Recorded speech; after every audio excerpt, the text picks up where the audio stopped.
Welcome to My Opinion here on My Opinion TV. Don't forget to like, share, subscribe, click the notification bell so as soon as a video is released, you'll be one of the first to be notified. And this morning we want to look at the crime situation that has reared its ugly head in an Hanover community called Logwood. And we're also just going to touch briefly on a shooting incident that took place at the Raytown Fishing Village.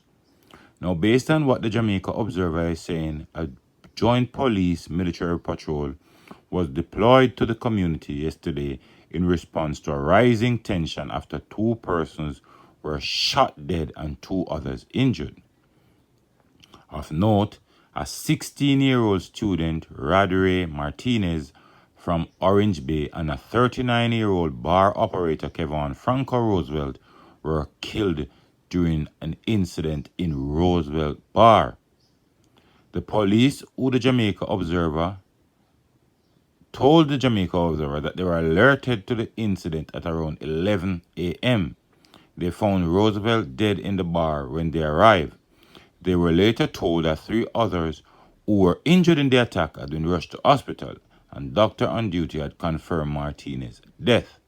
The other 2 individuals were treated for non-threatening gunshot wounds, according to the police report.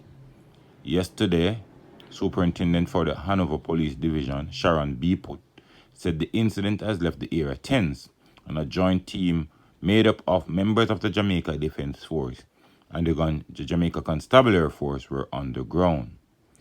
Meanwhile, family members are trying to come to grips with the death of Martinez and Roosevelt. Roosevelt's mom said she spoke to him less than 2 hours before he died, and he were making plans to come and visit her. Now, she said her son was a jovial person. And when things like this go down, they will tell you that they don't know their child to be any troublemaker. Well, it's only natural. But crime, again, in Western Jamaica. It seems as if it's a never-ending topic, especially in the western part of the island. Montego Bay, and the problem is that a lot of these criminals are migrating to other communities, infiltrating those communities, and creating havoc in the usually quiet communities. Growing up, you would have never heard of an incident like this in Logwood and Hanover. But one is that the lottery scam has taken over Montego Bay. It has turned into gangsterism, and these gangsters, some of the time, they have beef with other gangsters, and they can't stay. They got to run away. What do? They run away to other communities, try to infiltrate that community, get youngsters from that community to be involved with them, and then they form their own gang. And then, shortly after, once they start a gang, they're going to be fallout, and then the repercussions comes after.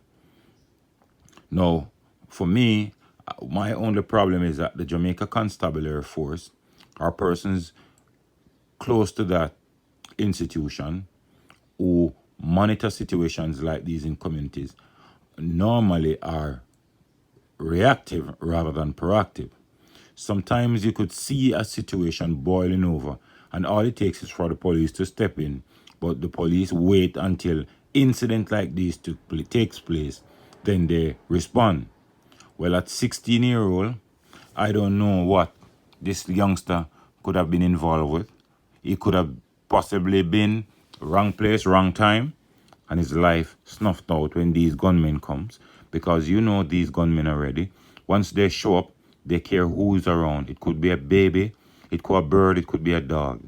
They don't care who's around, they just fire indiscriminately, especially trying to hit their target. Most of the time, civilians or bystanders are killed or shot or injured because of the carelessness of these shooters. They don't necessarily target who they have a problem with. They just go about wiping out everybody who is around.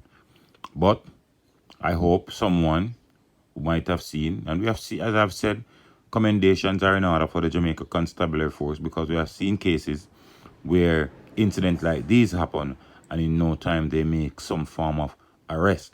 My only problem is arresting these culprits and then nobody shows up as witness. These culprits are normally freed. But systems have to be put in place to eliminate these attacks, and I hope this joint military police patrol deployed in the community will reap some success, and whoever did this will be caught and have their day in court. Now, the other story we want to talk about is the Raytown fishing village. And based on what we are hearing, that the persons in bulletproof vests went to the Raytown fishing village and they fired indiscriminately, hitting persons. Up to this time, we haven't heard of anyone being dead in that situation. But we all know there's a hot turf war taking place in central Kingston, and it boils over all the way to various communities. Raytown Fishing District, no difference, because you know some of these fisher folks live in these areas that the war is taking place, and these gunmen, they care zero where you are. They only want to come, they only want to know where you are. They show up, whether it be night or day, broad daylight, because this incident took place at about 11 a.m. Down there in the Raytown Fishing Village, and they fire indiscriminately. And as I said earlier, is that when these men show up, they don't definitely look at their target and whoever they have a beef with. They fire indiscriminately, and when they do that, kids, dog, animals, anybody around might be injured or lose their lives. Sometimes even property being destroyed based on the indiscriminate shooting of these gang men. But at the end of the day, I think the police are trying their best to quell that situation in central Kingston. How many persons have died in central Kingston recently since the gang war flare up? Only God knows. And we hope that at some point the police will put a lid to this situation and some semblance of normalcy will return, because you have good residents in central Kingston who are living in fear because of what is taking place in their community. But let me know what you think in the comment section. Don't forget to like, share, subscribe, click the notification bell so as soon as a video is released, you'll be the first to be notified. And if you have not subscribed, please go ahead and hit that subscription button, as the aim is 1,000 viewers, which we are just a shy away from. So until next time, look out for the children, look out for a neighbor, look out for a loved one, and most of all, keep it locked on My Opinion TV.